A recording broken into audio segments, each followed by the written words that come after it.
Kindle Kid presents The Girl Who Never Made Mistake. For Beatrice Bottomwell, Friday began like any other day.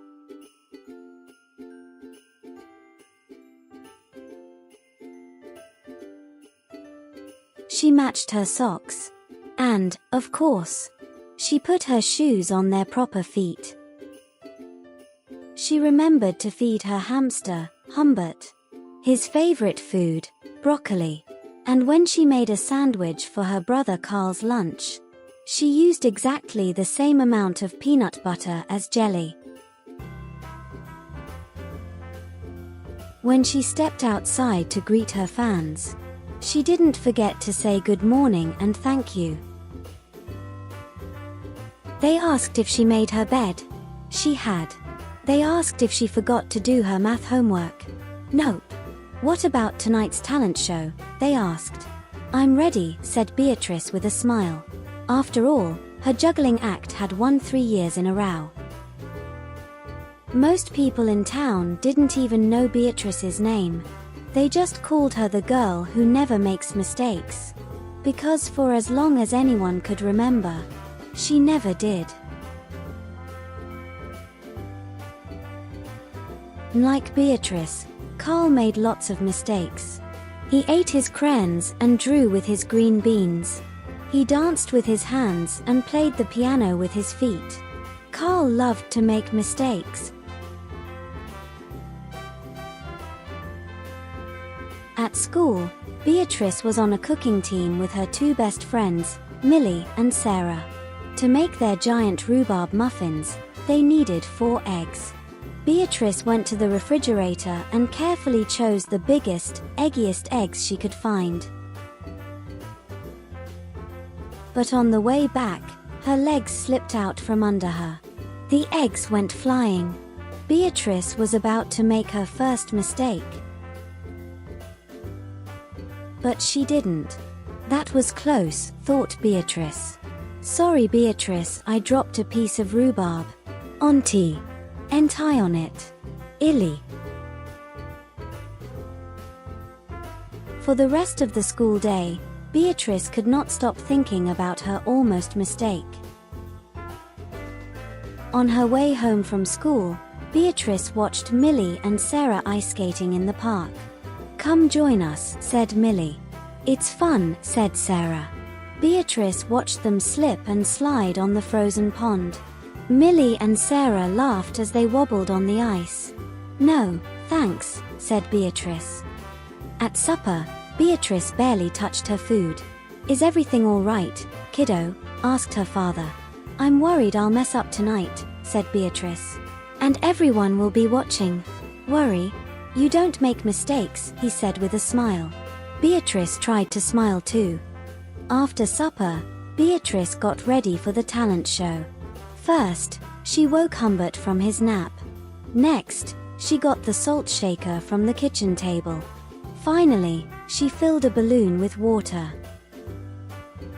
The school auditorium was packed. Beatrice felt her stomach jumping around inside her. Beatrice waited for her juggling music to begin. That's her. That's the girl who never makes mistakes, said a woman. Oh, we know she'll be perfect, said a man. When the music started, she tossed Humbert into the air. Next, she added the salt shaker. And finally, the water balloon. Beatrice didn't miss a beat. The crowd clapped with delight. But Beatrice noticed something odd about the salt shaker. The specks falling out of it were not white. Arch. Oh!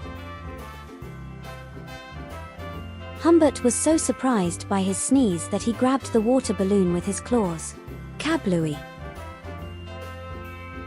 Humbert, pieces of water balloon, and the pepper rained down on top of Beatrice. For the first time in as long as anyone could remember, Beatrice made a mistake. And it was a big one. The music stopped. Beatrice didn't know what to do. Cry. Run off the stage. The crowd sat stunned. They couldn't believe that the girl who never makes mistakes made a mistake. Beatrice looked up at Humbert. He looked back at her. His hamster fur was soaked and speckled with bits of balloon. Beatrice let out a giggle. The giggle grew into a chuckle. And the chuckle became a laugh. The people in the crowd looked at each other and then back at Beatrice. They began to giggle. Then chuckle. Then, finally, roar with laughter. Beatrice and the audience laughed until they couldn't remember why they were laughing. That night, Beatrice slept better than she ever had. In the morning, no fans greeted Beatrice. When she got dressed, Beatrice, for no reason at all, put a polka dot sock on one foot and a plaid sock on the other. Beatrice and Carl made sandwiches. This time, they put the peanut butter and jelly on the outside. They called it an inside-out PB&J. Lunch was messy and delicious. Later, Beatrice found Millie and Sarah skating in the park. They fell a lot. And laughed. Now, people no longer call her the girl who never makes mistakes. They just call her Beatrice. Thank you for watching the video. Please subscribe the channel. Kindle Kid presents A Tale of Two Feathers. One starry night, Otis Owl was sitting high in the trees, hunting for a tasty mouse. Suddenly, he spotted a shiny blue feather.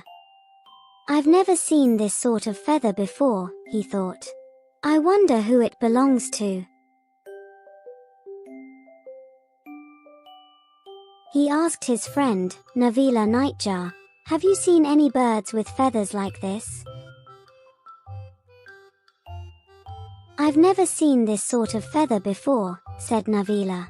"Why don't you ask Nigel Nightingale?"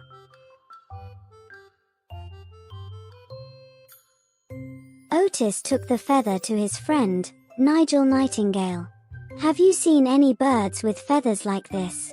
he asked. "I've never seen this sort of feather before," said Nigel. "Why don't you ask Candace Corncrake?" Otis flew to see his friend, Candace Corncrake. "Have you seen any birds with feathers like this?" he asked. "I've never seen this sort of feather before," said Candace. "Why don't you get some rest and search some more tomorrow night?" The sun was starting to rise and the night was nearly over. Otis returned to his tree and settled down to sleep. That morning, Kia Kingfisher was sitting by the river, searching for a delicious minnow. Suddenly, she spotted a stripy white feather. "I don't know any birds with feathers like this," she thought. "I wonder where it came from." She asked her friend, Wilma Woodpecker, "Do you know who might have dropped this feather?" "I don't know any birds with feathers like this," said Wilma. "Why don't you ask Billy Bluetit?"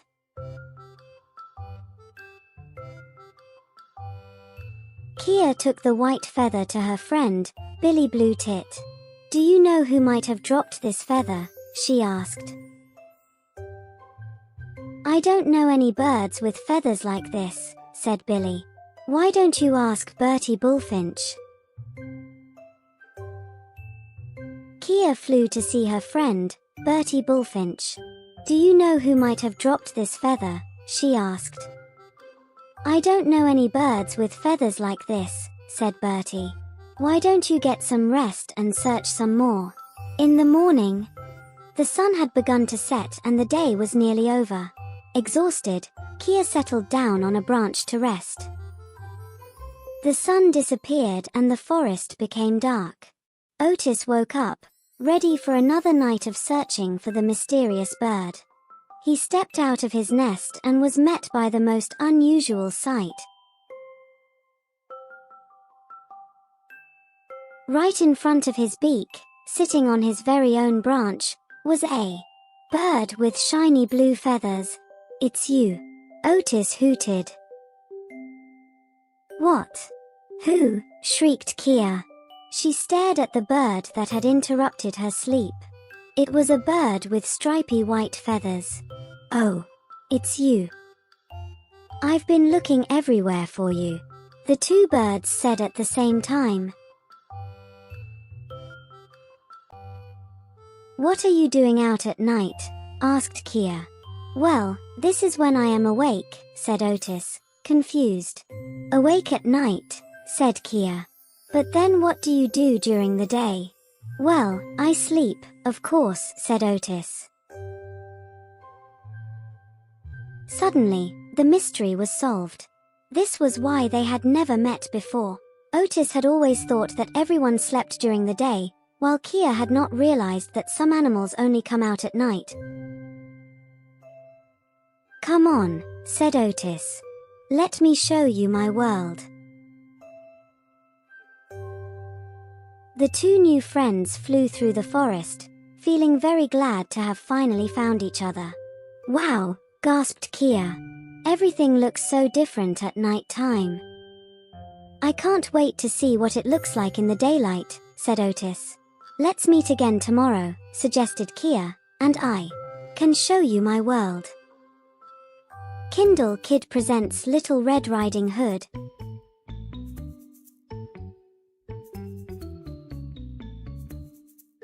Once upon a time there was a girl called Little Red Riding Hood.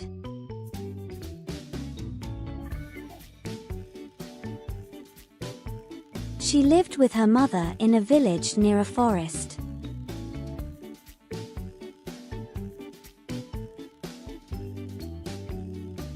One day, Little Red Riding Hood went to visit her grandmother.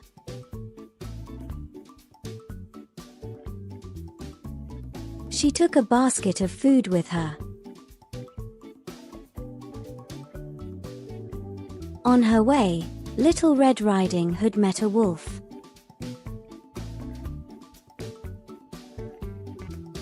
Hello. Where are you going? I'm going to visit my grandmother who lives in the forest.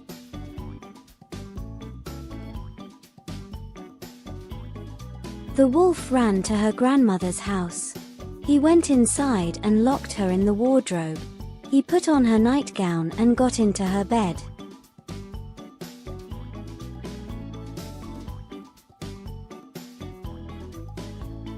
A little later, Little Red Riding Hood came to the house. She knocked on the door, then went inside.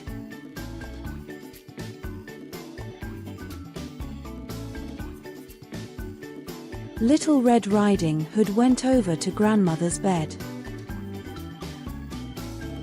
Oh Granny, what big ears you have. All the better to hear you with.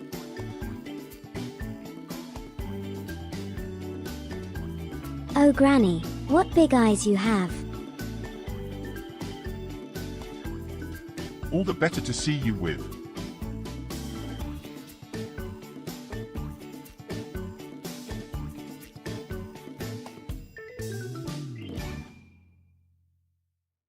Oh Granny, what big teeth you have. All the better to eat you with.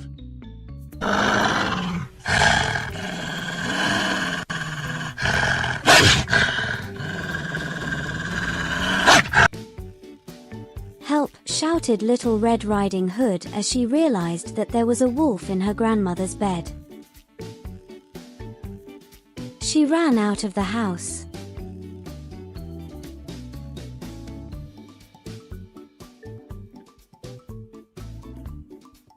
A woodcutter was nearby. He heard Little Red Riding Hood scream and ran to the house.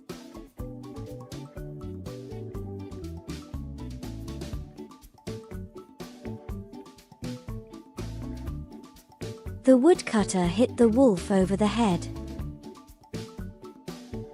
The wolf ran away, and Little Red Riding Hood never saw him again.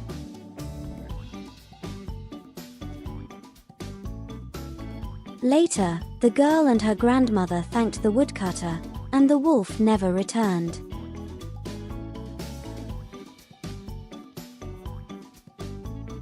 Thank you for watching the video. See you next time.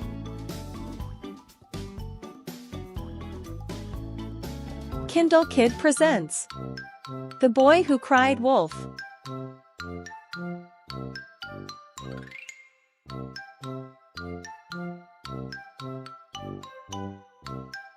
There was once a boy who looked after sheep. The boy was bored. One day, he played a trick on the villagers. The boy cried out that there was a wolf attacking his sheep, even though there wasn't.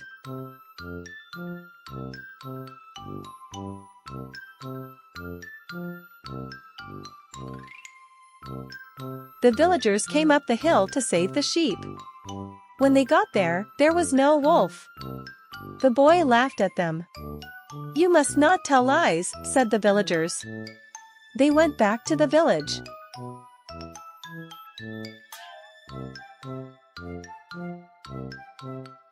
Soon the boy was bored again.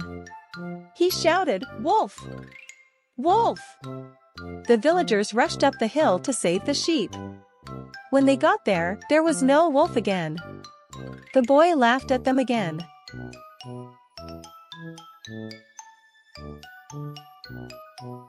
"You must not tell lies," shouted the villagers.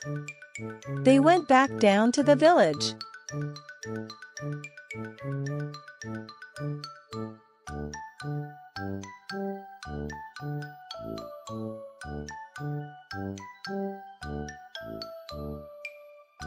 Later that day, a wolf did come into the field.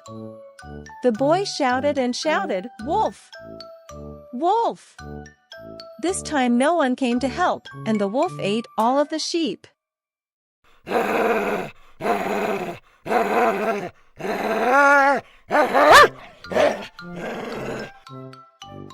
The moral of the story is, if you tell lies, people won't believe you when you do tell the truth.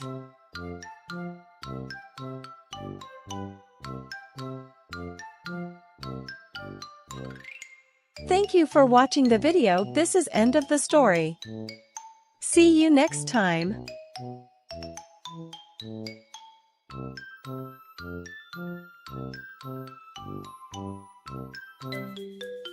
Kindle